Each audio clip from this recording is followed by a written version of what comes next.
Lari yang bakal lemak, geng. Bakal lemak raya. Messi comeback untuk Terengganu Marathon. Let's go.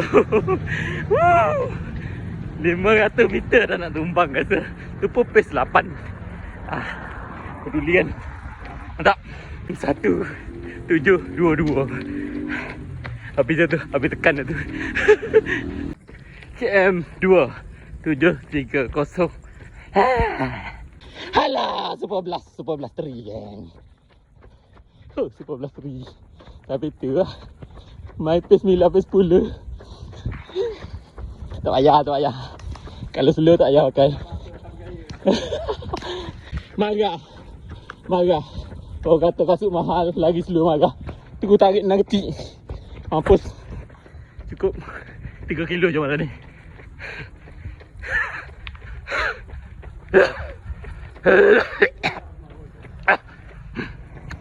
3:6:40.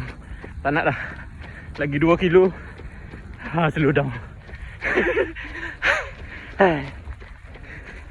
Susah nubis. Nak kawan dengan orang lama, bagi dia fly. 4:6:42. Lagi satu last. Alah ni 5 dah. Serius nak tumbang ni. Indah. Dah macam kejar anjing. Baru lagi. Puas hati 11. Laju. Kena dengan pace dia tu. Aku ikut shortcut nak kejar. Sekarang dah kena potong balik.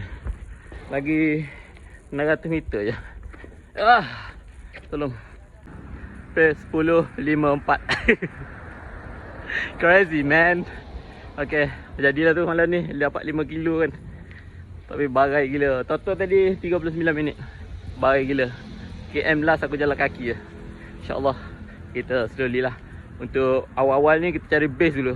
Bagi badan biasa dulu. Aku tak nak injek balik macam itu. 2 bulan lebih rehat weh. Seksa. So macam biasa, kasut untuk recovery aku malam ni hantar PG7 dan open earbud daripada Amgrass. Mantap. Gabungan dua ni mantap. Sebab kalau run seorang dia jadi bosan sikit kalau tak ada pakai apa-apa. So aku gunakan Amgrass ni bagi kurangkan bosan dan kurangkan penat sekali. Untuk kasut pula hantar PG7 ni memang bagi aku kasut ni sangat-sangat sedap untuk recovery. Kalau ada injury ke, kasut ni sangat-sangat selesa. Dia comfort, lembut dan stabil. Dia bagi aku tak lembut bodoh macam tu je. Okay, untuk first run alhamdulillah. InsyaAllah next run mungkin lagi 2 hari. Esok rest dulu. Aku tak nak push sangat badan aku. Aku tak mau injured untuk kali kedua. Okay, mantap. Assalamualaikum, bye.